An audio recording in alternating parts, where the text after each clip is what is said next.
ना आं गिबियावनो बिथांखौ आं बरायदों जे जोंजों राजखान्थिनि फोथाराव फैनायनि थाखाय जेन बिथाङा बेवहाय फैनानै माने मोजाङैनो मोजां जाफुंसारनानै खामानि मावलांनो हायो बिथांनि जिउआव आं बेखौ मिजिंथिदों।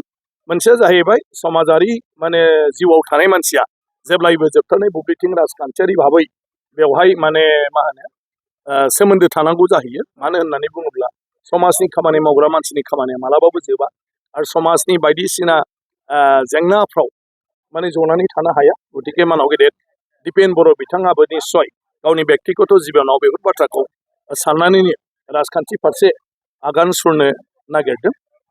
गतिके मावदों आं बेखौ सानो। दुलाराय बर' फरायसा आफादाबो बिथांखौ जिहेतु हगारबाय, गतिके थारैनो दुलाराय बर' फरायसा आफादाबो गावसोर गोजायै फरायसा आफादखौ माने बिथांनि माने अनगाबो दैदेनलांनो थाखाय माने मा होनो मेन्टेलि हयथ' प्रिपेयार जाजोब्बाय लिडारफ्रा।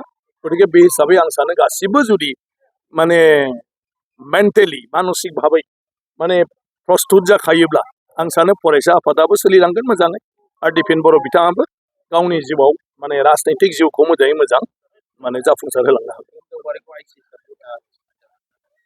बिथाङा बेथ' नेचारेल लेङाइ आफादगिरि। गतिके आफादाथ' बिथाङा जिहेतु रिजेन होदों नालाय बेखौ नाजावबाय नालाय, गतिके साननैसो एक्टिं आफादगिरि हिसाबैनो सालायथ'नांगोन। बिनि उनाव हयथ' कनभेनसननि गेजेरजों बिथांमोना आफादगिरिनि बिबानखौ माने सुफुंनानै लानांगोन आरो।